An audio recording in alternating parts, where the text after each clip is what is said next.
मुंबई व महाराष्ट्र जिल्ह्यातील ताज्या घडामोडी संबंधित बातम्या पाहण्यासाठी सार्वभौमत्व महाराष्ट्र जनतेचा आवाज या वेब चॅनेलला सबस्क्राइब व लाईक करा आणि नोटिफिकेशन मिळवण्यासाठी बेल आयकॉनला प्रेस करा।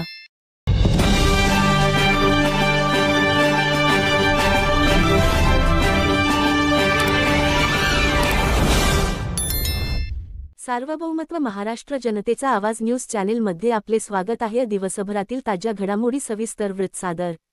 तथागत गौतम बुद्ध हे मानवतेच्या इतिहासातील एक तेजस्वी व्यक्तिमत्व। त्यांनी दिलेला करुणा, समता आणि अहिंसेचा संदेश आजही तितकाच महत्त्वाचा आहे। आत्मदीपभाव म्हणजे स्वयंप्रकाशित होण्याची त्यांनी दिलेली शिकवण प्रत्येकाला आत्मशोधाचा आणि प्रबोधनाचा मार्ग दाखवते।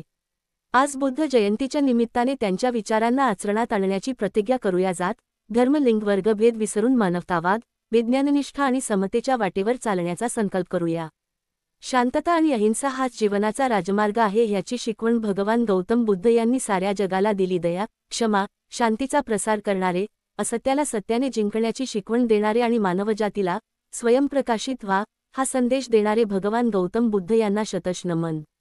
आत्मदीपोभव म्हणजे स्वयंप्रकाशित व्हा, मी मार्गदाता आहे, मोक्षदाता नाही असा संदेश देणाऱ्या तथागत शाक्य मुनी गौतम बुद्ध यांचा जन्म, ज्ञानप्राप्ती व महापरिनिर्वाण प्राप्त झालेला हा दिवस अर्थात बुद्ध पौर्णिमा। त्यांना मनोभावे वंदन। सर्वांना 2569व्या बुद्ध पौर्णिमेच्या हार्दिक शुभेच्छा। अशाच ताज्या घडामोडी पाहण्यासाठी आजच सार्वभौमत्व महाराष्ट्र जनतेचा आवाज लाईव्ह अपडेट्स चॅनल सबस्क्राइब करा व शेअर करा।